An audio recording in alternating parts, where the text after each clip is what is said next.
पूर्व मुख्यमंत्री भूपेश बघेल के कहना है कि गिरौदपुरी में कांग्रेस के जांच दल जाके वहां घटना के कारण के जानकारी हासिल कर ही राज्य सरकार ऊपर कमजोर प्रशासन व्यवस्था के लगाइन है आरोप। बलौदाबाजार जिला के गिरौदपुरी में हुई घटनाओं पर प्रदेश के पूर्व मुख्यमंत्री भूपेश बघेल बलौदाबाजार रवाना होने से पहले पत्रकार मंच से चर्चा करी। एबेरा में कहन की कांग्रेस के जांच समिति गठित हो चुके हैं। अब गिरौदपुरी की घटना के सच्चाई ला जनता के सामने लाया जाये। उनकर कहने से कि ये घटना भाजपा सरकार के सबसे बड़ी नाकामी है। हमारे पार्टी के पदाधिकारी विधायक गण जो बलौदाबाजार में जो घटना घटी और कलेक्ट्रेट और एसपी कार्यालय को फूंक दिया गया, जला दिया गया है, उसको देखने हम जा रहे हैं।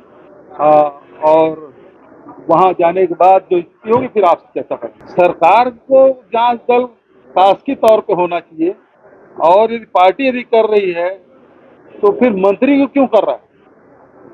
मंत्री की कमेटी में कैसे? तो सरकार करे।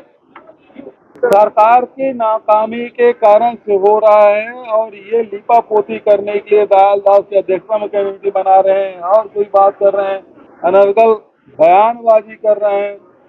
तो ये उसकी नाकामी है, सरकार की नाकामी है। भूपेश बघेल की यह भी कहना रही है कि छत्तीसगढ़ नहीं पूरे देश में ऐसी घटना पहले कभी नहीं हो रही से। कलेक्टर एसपी कार्यालय जला के रखना कोई सामान्य बात न है। ओकर बाद भी भाजपा के नेता मन आधारहीन बातचीत करत हैं।